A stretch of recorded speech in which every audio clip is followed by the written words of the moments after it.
بسم اللہ الرحمن الرحیم۔ خداوند متعال آپ کو سلامت رکھے۔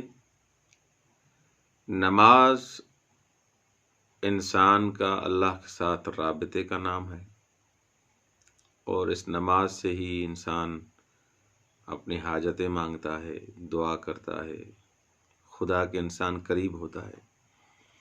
آج جو آپ کو میں ایک نماز بتانے جا رہا ہوں، اگر خلوص دل کے ساتھ یہ نماز انسان پڑھے مجرب ہے۔ سورہ رکعت اول میں 2 رکعت نماز ہے۔ اس نماز میں آپ کو کرنا ایسے ہے کہ سورہ حمد کے بعد 70 دفعہ یہ آیت پڑھے۔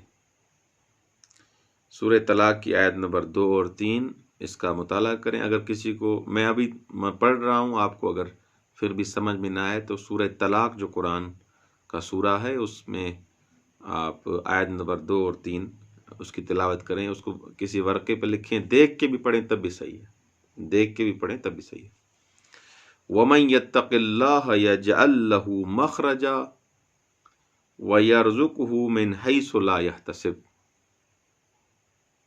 اور دوسری رکعت میں سورہ حمد کے بعد 70 دفعہ یہ پڑھے، وَمَن يَتَوَكَّلْ عَلَى اللَّهِ فَهُوَ حَسْبُهُ إِنَّ اللَّهَ بَالِغُ أَمْرِهِ قَدْ جَعَلَ اللَّهُ لِكُلِّ شَيْءٍ قَدْرًا۔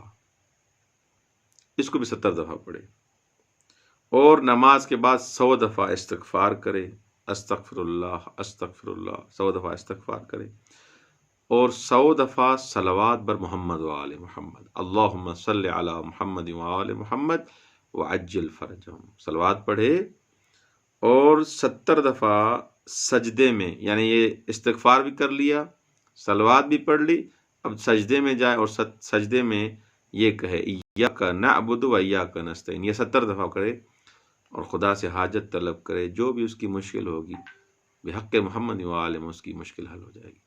والسلام علیکم ورحمۃ اللہ۔